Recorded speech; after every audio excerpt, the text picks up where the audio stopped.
नमस्कार दोस्तों, स्वागत करता हूँ आपका एक बार फिर से अपने इस YouTube चैनल पर, जहाँ पर मैं आपको बता रहा हूँ मेडिकल बिलिंग के प्रोसेस के बारे में, US health care medical billing process के बारे में।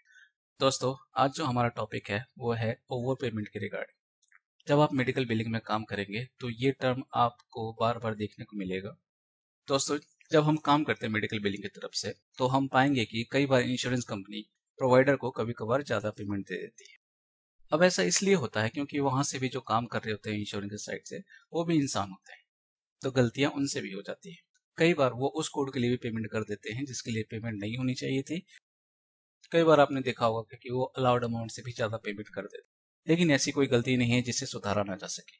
तो ओवर पेमेंट की सिचुएशन में हम क्या करेंगे और क्या नहीं करेंगे, आइए जानते हैं इस बारे में। इस वीडियो के एंड तक आपको पता चल जाएगा कि ओवर पेमेंट क्या होता है, ओवर पेमेंट के रीजंस क्या होते हैं, इससे होने वाले इफेक्ट क्या हैं, ओवर पेमेंट को रिकवर करने के तरीके कौन कौन से हैं, हम ओवर पेमेंट को पहचानेंगे कैसे कि किसी क्लेम में ओवर पेमेंट हुआ है या नहीं, अगर हम ओवर पेमेंट का रिटर्न वापस नहीं करेंगे इंश्योरेंस को तो उससे होने वाले नुकसान क्या हैं, और अंत में हम एक ईओबी के माध्यम से देखेंगे कि ओवर पेमेंट कैसे कैलकुलेट किया जाता है। तो आइए शुरू करते हैं इस वीडियो को।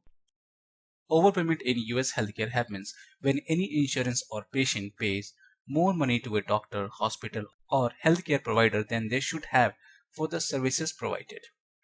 This extra money can happen for various reasons, and once noticed, it usually needs to be fixed or returned. दोस्तों, अगर सरल तरीके से देखा जाए तो यूएस हेल्थ केयर में ओवर पेमेंट उस सिचुएशन को कहते हैं जब इंश्योरेंस कंपनी या पेशेंट किसी डॉक्टर को या हॉस्पिटल को उनकी दी हुई सर्विसेज के बदले में ज्यादा पेमेंट कर देता है। मतलब उनका जितना बिल अमाउंट होता है, जितना उनको देना चाहिए, उससे ज्यादा वो पेमेंट कर देते हैं गलती से। तो इस सिचुएशन को बोलते हैं ओवर पेमेंट। डेफिनेशन आपके सामने है, आप चाहो तो इसको लिख भी सकते हो। कई बार इंटरव्यू में ये क्वेश्चन पूछ दिया जाता है। ठीक है दोस्तों, तो ओवर पेमेंट उस सिचुएशन को कहते हैं, एक बार मैं फिर से रिपीट कर देता हूँ, जहां पे इंश्योरेंस कंपनी या फिर पेशेंट प्रोवाइडर को यानी किसी डॉक्टर को या हॉस्पिटल को उनकी दी हुई सर्विसेज के बदले, जैसे मान लो उन्होंने कोई सर्विसेज दी हैं लेकिन उसका पैसा बनता था $100, लेकिन गलती से उन्होंने $150 पे कर दिया, तो इसका मतलब उन्होंने $50 ज्यादा पे कर दिए। ठीक है, तो इस सिचुएशन को बोला जाता है ओवर पेमेंट। आइए जानते हैं अब इसके कॉमन रीजंस के बारे में कि ऐसे क्या कारण हैं जिसके वजह से ये गलतियां बनती है। तो पहला पॉइंट है दोस्तों, वो है billing errors, duplicate billing for the same services, incorrect coding of services such as upcoding और miscoding, claiming services that were not actually provided. तो ये सारे रीजन है बिलिंग एरर की वजह से। कई बार हम 2 बार बिल कर देते हैं एज अ प्रोवाइडर, हमें पता भी नहीं चलता, हमने बिल किया, हमें लगा फाइल नहीं हुआ है, हमने दोबारा फाइलिंग कर दी, और फिर होता क्या है कि इंश्योरेंस उसे 2 बार पेमेंट कर देती है कई बार। तो इस सिचुएशन में भी ओवर पेमेंट की सिचुएशन बन जाती है। इनकरेक्ट कोडिंग, अब ये कैसे, हमने सर्विसेज कुछ और दी लेकिन कोड लगा दी किसी और चीज का, और वो ऐसी सर्विसेज है जो बहुत एक्सपेंसिव है, उसको हमने बिल कर दिया, तो ऐसे सिचुएशन में भी ओवर पेमेंट की सिचुएशन बन जाती है। Claiming services that were not actually provided, गलती से वो सर्विसेज बिल हो गई जो हमने एक्चुअली में दी ही नहीं है और इंश्योरेंस कंपनी ने उसका पैसा दे दिया है। कई बार दोस्तों मैंने ऐसा देखा है कि एज अ प्रोवाइडर हमने प्री ऑथ भेजा उनको, लेकिन उन्होंने उसको एज अ क्लेम पेड कर दिया। फिर 2-3 महीने बाद उनका रिस्पॉन्स आता है कि इस दिन हमने आपको ओवर पेमेंट कर दिया था, प्लीज उसको आप रिटर्न कर। ठीक है, तो ऐसा भी होता है क्योंकि वहां भी इंसान होते हैं, और जहां काम होता रहेगा वहां गलतियां तो होंगी, छोटी मोटी गलतियां होती रहती है। दूसरा रीजन होता है दोस्तों एलिजिबिलिटी इशू। अब इसमें क्या है, payment for services rendered to an ineligible patient. अब इंश्योरेंस ने पेमेंट वहां दे दी जहां पेशेंट एलिजिबल ही नहीं था उस सर्विसेज के लिए, वो क्लेम एक्चुअली डिनाइड होना था लेकिन इंश्योरेंस कंपनी ने गलती से उसको पे कर दिया। तो इस सिचुएशन में भी ओवर पेमेंट की स्थिति बनती है। इसमें दूसरी चीज आती है payments made after patients insurance coverage has ended और चेंज्ड। अब या तो पेशेंट का इंश्योरेंस चेंज हो गया है या उसकी पॉलिसी टर्म हो गई है, लेकिन क्लेम फिर भी सबमिट हुआ है इंश्योरेंस को और उन्होंने उसे पे कर दिया। बाद में इंश्योरेंस को ऑडिट करने पे पता चलता है कि अरे इस डेट को हमने इस पेशेंट के लिए हमने गलती से पेमेंट कर दी। तब वो हॉस्पिटल को या प्रोवाइडर को एक लेटर इशू करते हैं और कहते हैं कि हमने इस दिन इस डेट ऑफ सर्विस के लिए गलती से पेमेंट कर दी है, प्लीज उसे आप रिटर्न कर दें।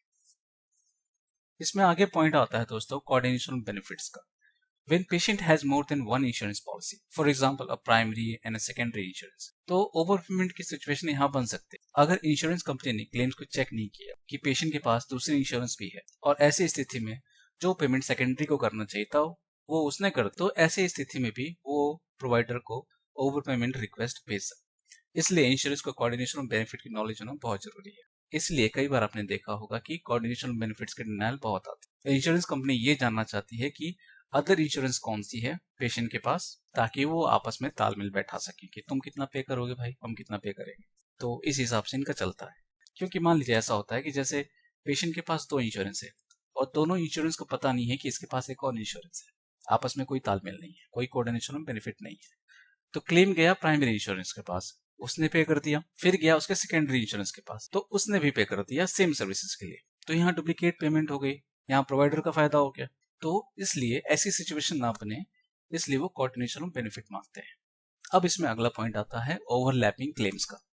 Paid for services that overlap with those paid for by another provider और payer such as in hospital stays और बंडल्ड केयर पैकेज। अब इसमें क्या होता है दोस्तों कि जब इंश्योरेंस कंपनी के पास सेम सर्विसेज के लिए हॉस्पिटल और प्रोवाइडर दोनों की तरफ से बिल जाता है या क्लेम जाता है, और इंश्योरेंस कंपनी दोनों क्लेम के लिए पेमेंट कर देती है बिना वेरीफाई किए हुए कि ये एक ही सर्विसेज है, तो ऐसी सिचुएशन में भी ओवर पेमेंट की स्थिति बन जाती है। मान लीजिए कोई एक पेशेंट है, वो सर्जरी के लिए हॉस्पिटल में जाता है, हॉस्पिटल में एडमिट होता है, तो हॉस्पिटल में उसकी सर्जरी कौन करेगा? कोई सर्जन करेगा, ठीक है।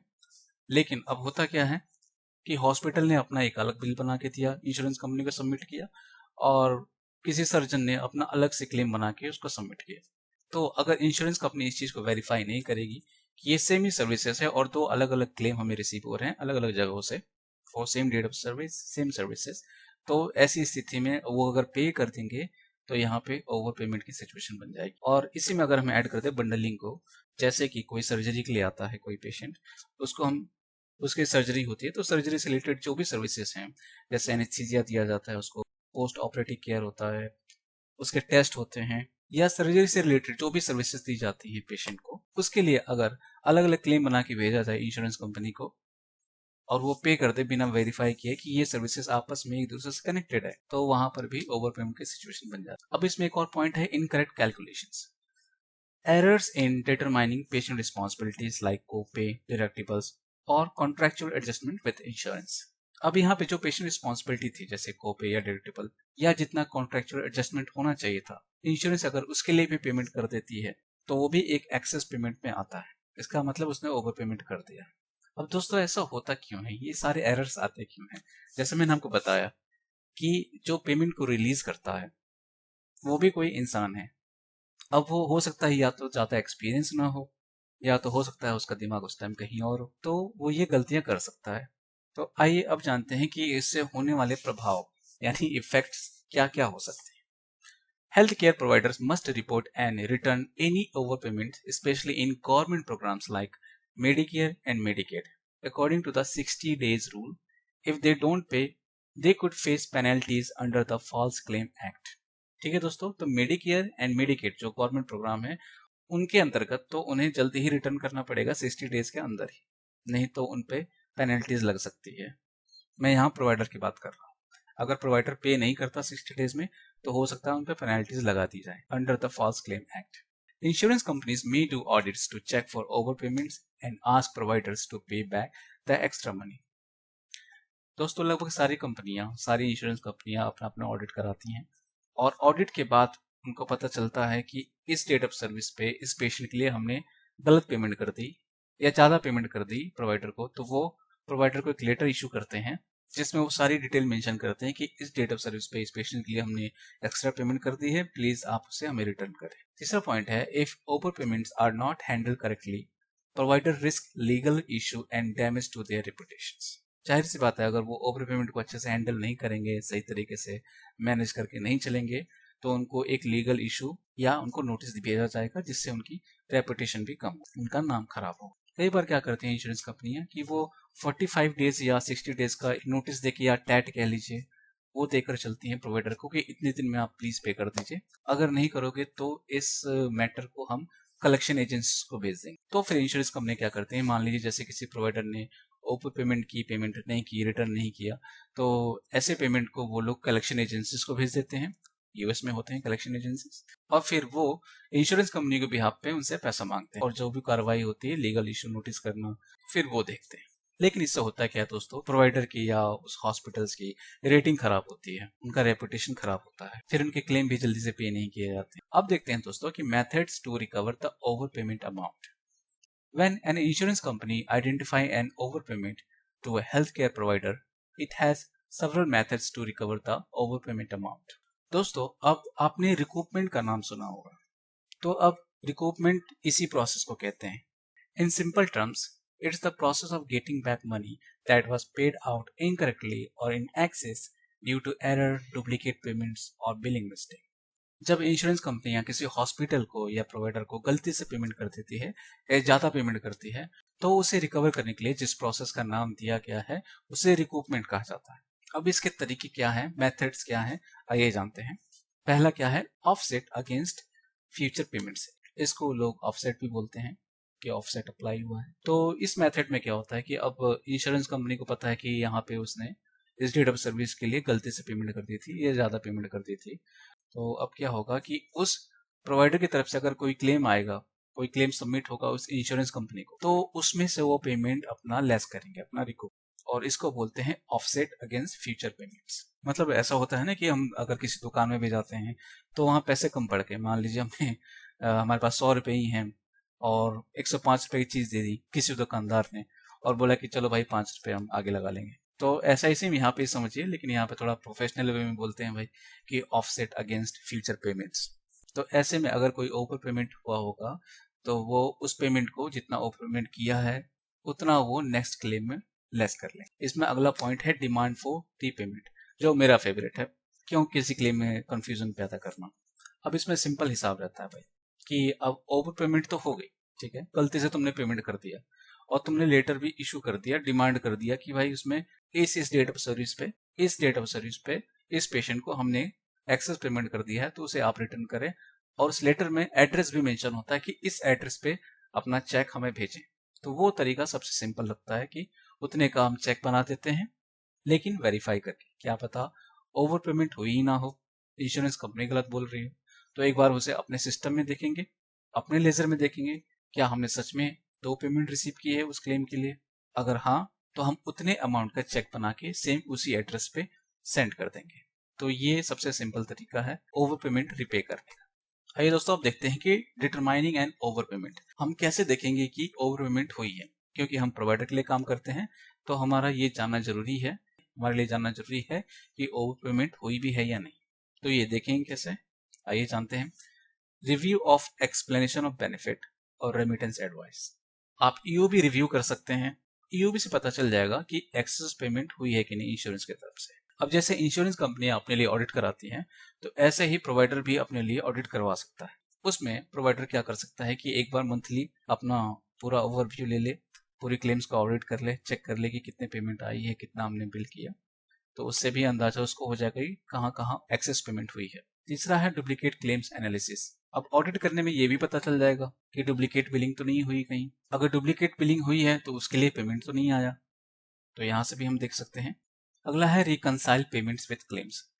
अब इसलिए पेमेंट को पोस्ट करना जरूरी है पीएमएस, इसलिए पेमेंट पोस्टिंग की जाती है ताकि ये हिसाब किताब रखा जाए कि किस क्लेम के लिए पेमेंट हुई है, किस क्लेम के लिए नहीं हुई है। और इसी से हमें यह भी पता चल जाएगा कि किसी क्लेम में कहीं एक्स्ट्रा पेमेंट तो नहीं आ गया या 2 बार पेमेंट तो नहीं आ गई। ऐसा कई बार होता है और ये आमतौर पर देखने को मिलेगा ही मिलेगा। अगला है इन्वेस्टिगेट पेशेंट इंक्वायरीज। अब दोस्तों ऐसा होता है कि आपने क्लेम तो बिल कर दिया, आपने सेम ही क्लेम को प्राइमरी को भी भेज दिया, सेकेंडरी को भी भेज दिया और दोनों तरफ से बराबर पेमेंट आ गई, जबकि ऐसा नहीं होना। मान लीजिए आपने $200 का क्लेम भेजा, प्राइमरी को भी सेकेंडरी को भी, और दोनों ने ही $200 पे कर दिए। क्यों? क्योंकि उनकी तरफ से भी गलती हुई, उन्होंने आपस में कोऑर्डिनेट नहीं किया और आपके पास $400 आ गए।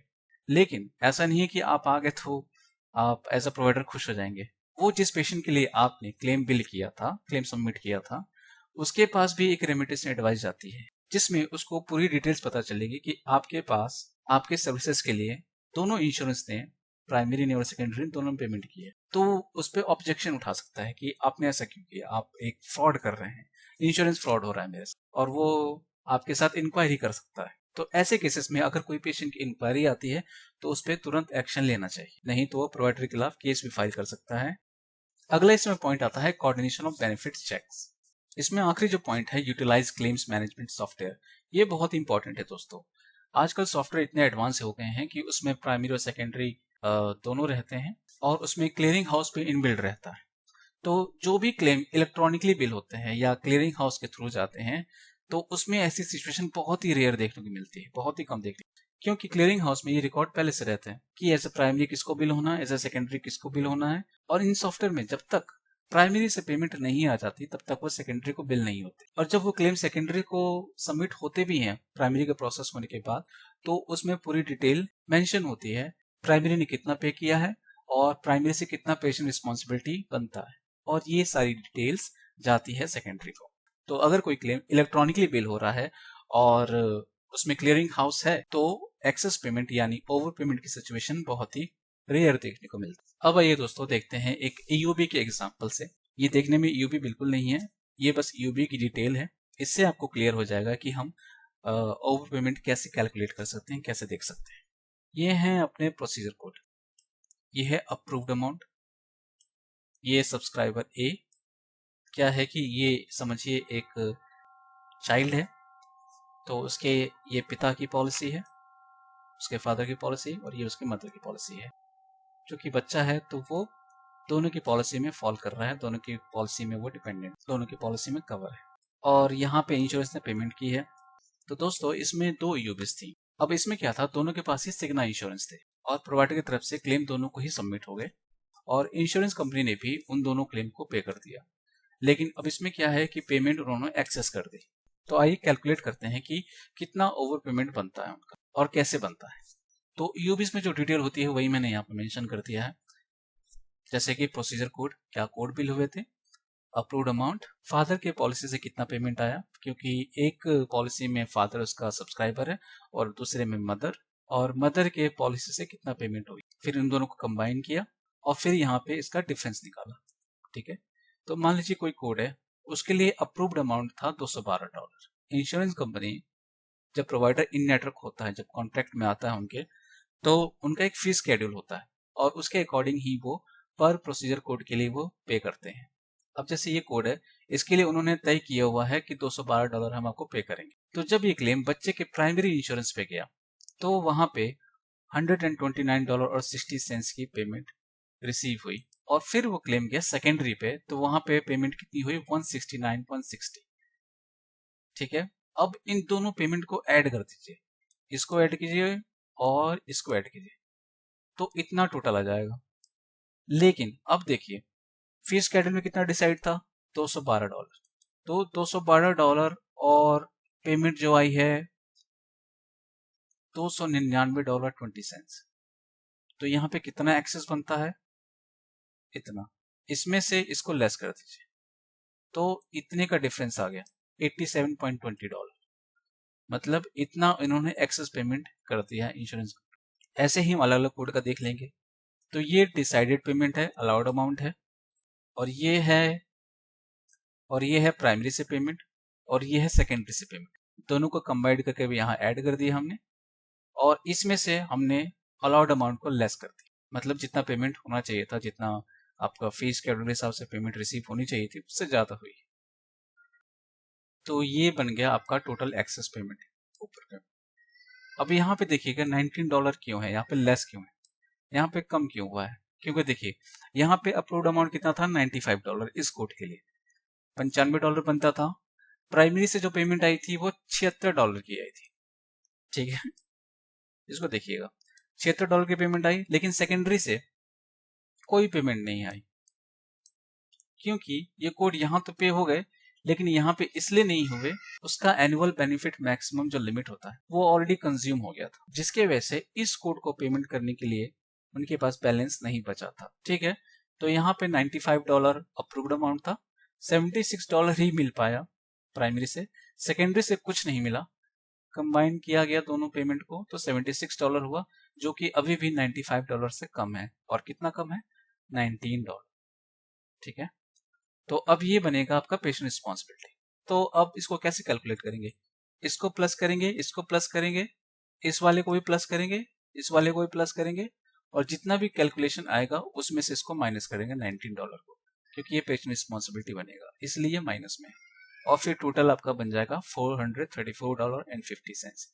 तो ये ओवर पेमेंट बनेगा जो कि प्रोवाइडर पे करेगा या रिटर्न करेगा इंश्योरेंस कंपनी। इसके अलावा दोस्तों एक और तरीका है, जैसे आपके पास 2 यूबी है, ठीक है, इसको बहुत ध्यान से समझना होगा आपको। अगर आपके पास 2 यूबी है और आपको कैलकुलेट करना है कि ओवर पेमेंट कितना बन रहा है, तो आप सिंपल सा भी स्टेप देख सकते हैं कि मतलब प्राइमरी इंश्योरेंस का पहले पेमेंट देखिए और वहां देखिए कि पेशेंट की रिस्पॉन्सिबिलिटी कितनी है। मान लीजिए वहां पे इंश्योरेंस ने पे की है $500 और पेशेंट की रिस्पॉन्सिबिलिटी बनती है वहां पे $100, ठीक है। तो वो $100 पेशेंट की जेब से ना जाए, इसलिए सेकेंडरी को बिल होता है अगर उसके पास सेकेंडरी है तो, लेकिन क्लेम तो पूरा सबमिट होता है। तो अगर प्राइमरी और सेकेंडरी इंश्योरेंस में आपस में तालमेल है, कोऑर्डिनेशन है, तो वो सेकेंडरी सिर्फ $100 ही पे करेगा। और अगर तालमेल नहीं है, आपस में कोऑर्डिनेशन नहीं है, तो वो हो सकता है कि वो $300 या $500 कर दे। तो ऐसी सिचुएशन में फिर ओवर पेमेंट आ जाता है। तो इसको कैलकुलेट करने के लिए सिंपल तरीका है कि प्राइमरी की ईओपी देखिए, उसमें कितनी पेशेंट रिस्पॉन्सिबिलिटी बनती है। मान लीजिए कि इंश्योरेंस कंपनी ने $500 पे किए हैं और $100 पेशेंट रिस्पॉन्सिबिलिटी है, और सेकेंडरी इंश्योरेंस ने वो $100 वहां पे कर दिए अपनी तरफ से, तो कोई ओवर पेमेंट की सिचुएशन नहीं बनती। लेकिन वहां पे अगर उसने $300 पे कर दिए हैं जहां उसको 100 करने चाहिए थे, तो वहां पर फिर $200 की ओवर पेमेंट या एक्सेस पेमेंट बनता है, जिसको हमें एज अ प्रोवाइडर रिटर्न करना होता है इंश्योरेंस कंपनी को।